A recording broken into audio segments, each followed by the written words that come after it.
Marriage has outlasted empires and survived reality TV dating shows, but right now the institution is shifting.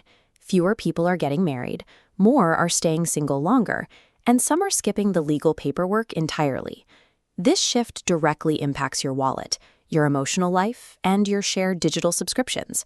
Before we dig into why the rules are changing, click the link in the description to download our free 12 questions guide. These conversations reveal more about your financial future than 5 years of dating and can help you prevent a catastrophic partnership. While you're there, like and subscribe to help us share this financial relationship advice with other couples. In 1960, roughly 72% of American adults were married.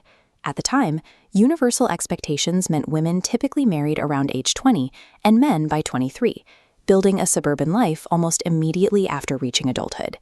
Today, that 72% has dropped to about 50%.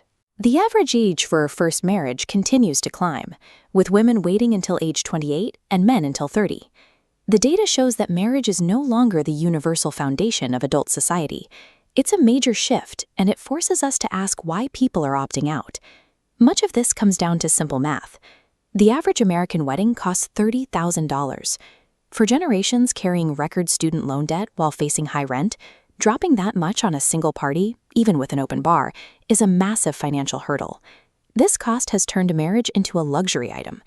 Research shows lower-income couples are now far less likely to marry than those with higher incomes, making legal commitment easier for those who already have money. There is also the reality of historical necessity. For centuries, property rights and career paths were largely closed to women, making marriage a primary survival strategy. Today, women make up more than half of the college-educated workforce. They are building their own wealth and buying homes independently, removing the financial requirement for a spouse. When you don't need a partner to pay the bills or sign a lease, you can afford to be incredibly picky. People are refusing to marry out of necessity because they finally have other options. At the same time, cohabitation is surging. More couples are sharing a home and expenses without ever signing a legal contract. They get the practical benefits of a partnership while skipping the ceremony and county clerk's office. Experience also plays a role. Millions of people reached adulthood after watching their parents go through the divorce peak of the 1980s. They saw the emotional and financial fallout firsthand and decided they didn't want to repeat it.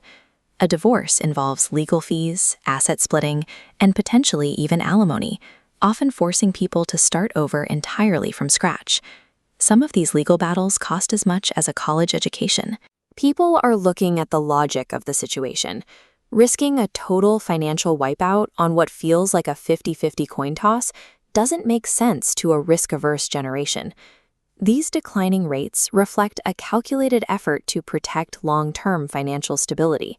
It's a strategy focused on making sure a relationship is stable before putting everything on the line. Technology has also introduced the paradox of choice. Dating apps have turned modern romance into a relentless online shopping experience, where the constant presence of new options makes committing to one partner feel much more difficult. Simultaneously, the definition of family has expanded. Society now successfully includes single parents, blended families, and co-parents raising children without a marriage certificate. The steady decline in religious participation across the West has also removed a major historical driver toward the altar. Without a sacred obligation or community moral pressure, the external reasons to marry have faded. With technology offering endless alternatives and social pressures easing up, the traditional marriage path has lost its monopoly on how to be an adult.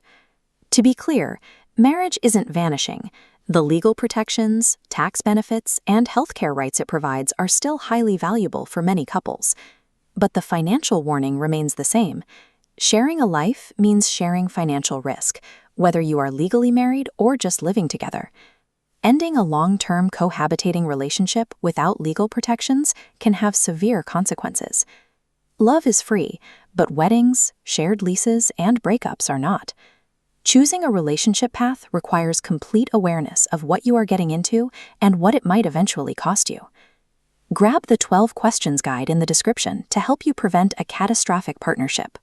Before you go, like and subscribe so you don't miss our next deep dive into the real cost of your relationships.